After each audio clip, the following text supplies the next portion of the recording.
कोटि वंदन नमन। इस गुरु दरबार में उपस्थित धर्म प्रेमी मुमुक्षु बंधुओं, शीलवती माताओं एवं बहनों, आज बहुत हर्ष का विषय है। आज जन जन की आस्था के आयाम श्रमण संघीय सलाहकार भीष्म पितामह तपस्वी रतन राज ऋषि पूज्य गुरुदेव श्री सुमति प्रकाश जी महाराज साहब की 87वीं जन्म जयंती। बंधुओं, स्थानांक सूत्र के अंदर श्रमण भगवान महावीर स्वामी ने 4 प्रकार के पुष्पों का वर्णन किया है। एक पुष्प वह होता है जो सुगंध से भी पूरित हो और देखने में भी सुंदर हो, और दूसरे प्रकार का पुष्प होता है जो देखने में तो सुंदर होता है लेकिन उसके अंदर सुगंध नहीं होता, और एक प्रकार का पुष्प वह है जो सुगंध से परिपूरित होता है लेकिन देखने में सुंदर नहीं होता, और एक पुष्प ऐसा भी होता है जो ना देखने में सुंदर होता है और ना ही सुगंध होता है। इसी प्रकार से इस विश्व वाटिका के अंदर भी 4 प्रकार के व्यक्ति क्या होते हैं, जन्म लेते हैं, और कुछ उस पहले पुष्प के समान होते हैं जो देखने में भी मनमोहक होते हैं, चित्ताकर्षक होते हैं, बाहर के साथ साथ जिनके अंदर से भी उनका मन पवित्र होता है, निर्मल होता है, यानी बाहर की आकृति के साथ साथ जिनकी प्रकृति भी क्या होती है, सुंदर होती है।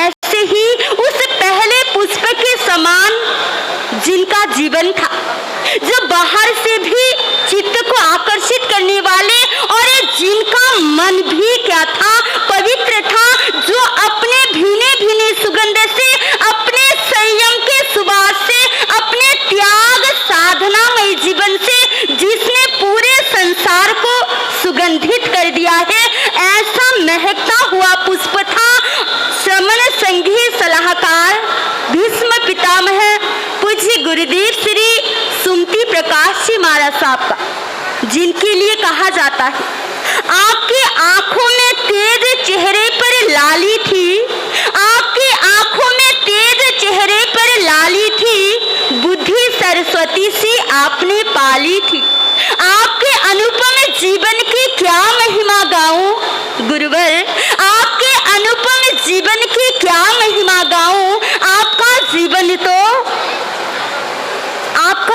तो अद्भुत निराला था, आपका जीवन तो अद्भुत निराला था।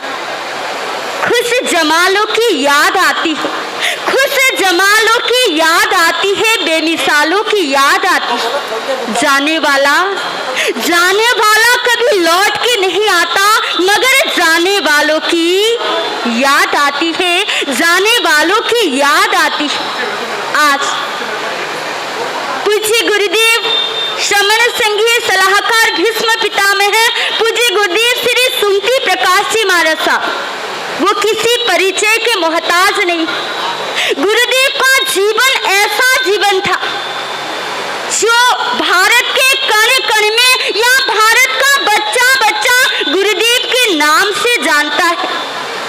उनके जीवन में संयम, उनके जीवन के अंदर कितना कठोर त्याग था, और लगातार 52 साल तक गुरुदेव जी ने एकांतर आइंबिल तप की आराधना की, और साल के अंदर 5 विशेष रूप से महामंगल पाठ गुरुदेव प्रदान किया करते थे, और उसमें भी 1 महीने कभी 1.25 महीने का मौन व्रत, और उसमें 1.25 लाख नवकार महामंत्र की आराधना, यानी पूरा साल ही गुरुदेव का यानी मौन और आराधना जप तप साधना में व्यतीत होता था। जो भी उनके चरणों में आता था वो कुछ ना कुछ लेकर ही जाता था, जो रोते हुए गुरुदेव के चरणों में आता वो मुस्कुराते हुए उनके पास से चला दिखाया जाता।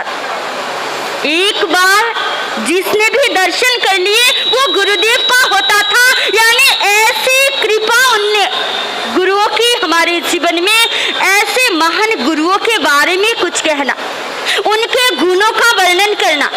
कहते हैं ना कि गुरु को ना सूर्य से उपमित किया जाता है, क्योंकि सूर्य तो क्या है, शाम होते ही सूर्य क्या हो जाता है, अस्त हो जाता है। अगर चंद्रमा से उपमित किया जाए तो उसे चंद्रमा के अंदर भी क्या है, दाग है, लेकिन गुरुओं के जीवन में कोई दाग नहीं था। इस प्रकार से गुरु चंद्रमा से भी और सूरज से भी महान है।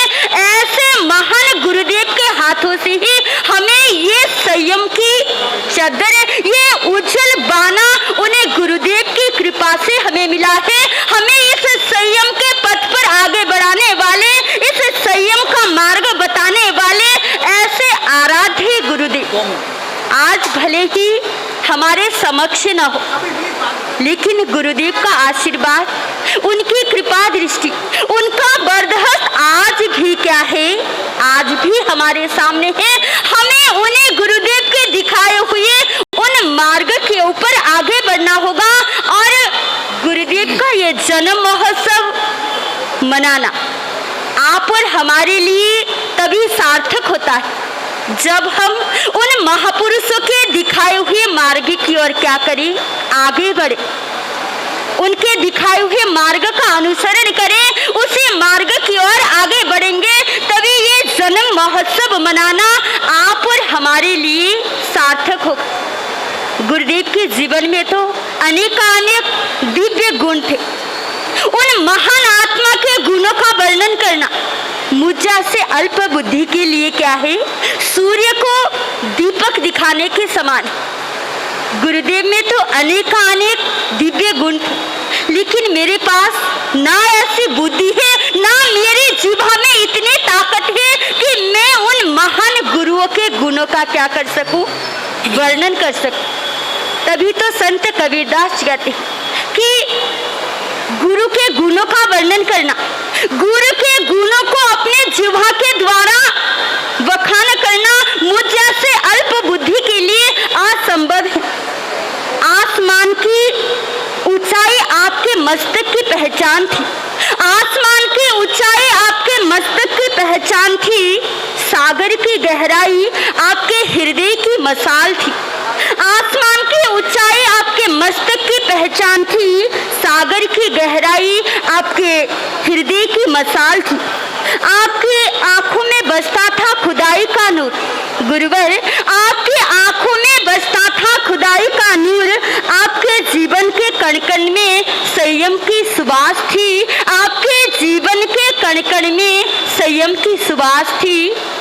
तो आज हम पूज्य गुरुदेव श्री महाराज साहब के जीवन प्रसंग से आधारित सुंदर नाटिका को देखने के लिए भी आए हैं। तो गुरुदेव की इस जन्म जयंती के पावन प्रसंग पर हम गुरुदेव के चरणों में अपनी भावांजलि, अपनी श्रद्धांजलि, अपनी विनयाञ्जलि अर्पित करते हुए बस साशनिश प्रभु से यही प्रार्थना करते हैं कि हे गुरुदेव, आप जहाँ कहीं भी उच्च देवलोक में विराजमान हैं, वहीं से अपनी कृपा दृष्टि, अपना वरदहस्त, अपना आशीर्वाद हम सभी के ऊपर, संघ के ऊपर, समाज के ऊपर, अपने भक्तों के ऊपर इसी प्रकार से बनाए रखें और हमें इतनी ताकत, इतनी शक्ति दे कि जो संयम का ये बाना, जो ये संयम की सफेद चादर आपने हमें प्रदान की, हम भी इस उज्जवल चादर को हमेशा धवल बनाए रखें, हमेशा इसकी गरिमा को आगे बढ़ाते रहें और आपके ही पद चिन्हों पर चलने का